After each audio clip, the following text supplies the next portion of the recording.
दादी के हाथों का जादू और खुशबू से महकता घर, माँ की मुस्कुराहट और खाने की सुगंध। MDH गरम मसाला, क्योंकि हर रिश्ता है स्वाद से जुड़ा। गाजा में IDF और ISA का ज्वाइंट ऑपरेशन चल रहा है। हमास के लड़ाकों को निशाना बनाकर भीषण हमले हो रहे हैं। स्कूल में छिपे थे हमास के लड़ाके और इस स्कूल को हमास ने बनाया हुआ था अपना ठिकाना। इजराइल पर हमले के लिए स्कूल में होती थी प्लानिंग। ये जानकारी सामने आई है।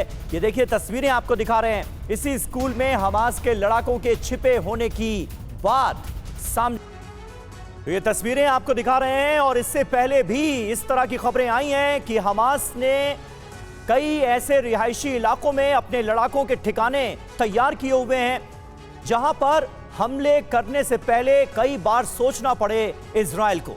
ये तस्वीरें आपको दिखा रहे हैं एक स्कूल की जहां पर बमबारी की गई है, लेकिन जानकारी इसके बारे में यही थी कि यहां पर हमास के लड़ाकों का ठिकाना मौजूद था। फहमी अल जरजावी स्कूल है ये जहां पर हमले हुए हैं। और मैं चाहूंगा कि जरा सुमित चौधरी हमारे जो डिफेंस एडिटर है उनको यहां पर बुलाया जाए। सुमित, जरा आप हमें ज्वाइन कीजिए इंफॉर्मेशन वॉल पर, क्योंकि इस स्कूल की जो तस्वीर सामने आई है वो ये बता रही है, ये जो लाल घेरे से हमने जो इलाके दिखाए हैं ये कौन कौन से हैं। और इससे पहले भी कई रिहायशी इमारतों में हमास का ठिकाना होने की जानकारी सामने आई। इस स्कूल को कैसे आइडेंटिफाई किया गया, कैसे पता चला कि यहाँ हमास का ठिकाना? आपको याद होगा कि पहले भी इजराइल इस तरीके के दावे कर चुका है कि हॉस्पिटल्स में, खासतौर पर स्कूल्स में, ऐसी ह्यूमन शील्ड्स के अंदर या फिर ऐसी जगह लोकेशन के अंदर वो अपने कमांड एंड कंट्रोल सेंटर बनाते हैं। अभी इजराइल ने दावा किया है कि इन स्कूल के नीचे लगातार हमास ने अपने जो रिवाइवल एक्टिविटीज है उनको स्टार्ट किया हुआ है और यही वजह है कि इन सभी इलाकों को टारगेट किया गया था। समीर, आपने अभी एक बात पूछी थी कि क्या गाजा को खाली कराने के बाद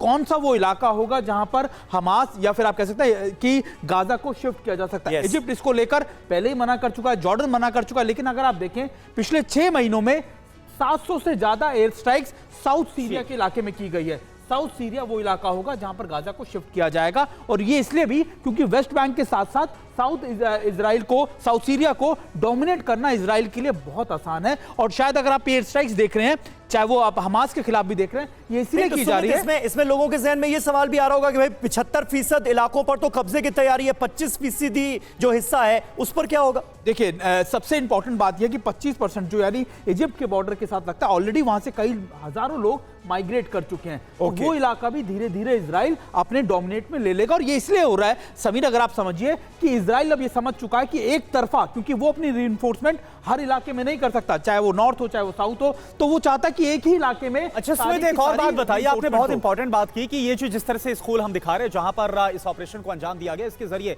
हमास खुद को रिवाइव करने की कोशिश कर रहा है, वो कैसे कर रहा है? स्ट्रेंथ कहां, क्यों हम देख रहे हैं सब कुछ तबाह हो गया, ये स्ट्रेंथ और ताकत रिवाइव की कहां से मिल रही है? दो बड़ी रिपोर्टें खास तौर पर आई कि ईरान ने इस समय अपने नए रूट्स ऑफ कैसे वेपनरी क्या बनाए, रसद की लाइनें। सबसे पहला रूट बनाया था जो टर्की से होकर जाता था, अब वो उसने नीचे यानी लगातार वो हिजबुल्लाह को जो सप्लाई कर रहा है वो सप्लाई कर रहा है गल्फ ऑफ ओमान से और यमन के इलाकों से। और दूसरा अगर आप मैं बताऊं, और दूसरा हमास की तरफ जो सप्लाई हो रही है वो कहा जा रहा है कि आप सीरिया की तरफ से लगातार किया जा रहा है। तो निश्चित तौर पर हमास और हिजबुल्लाह दोनों को ताकतवर करने में इस समय ईरान लगा हुआ है। दादी के हाथों का जादू और खुशबू से महकता घर, माँ की मुस्कुराहट और खाने की सुगंध। MDH गरम मसाला, क्योंकि हर रिश्ता है स्वाद से जुड़ा।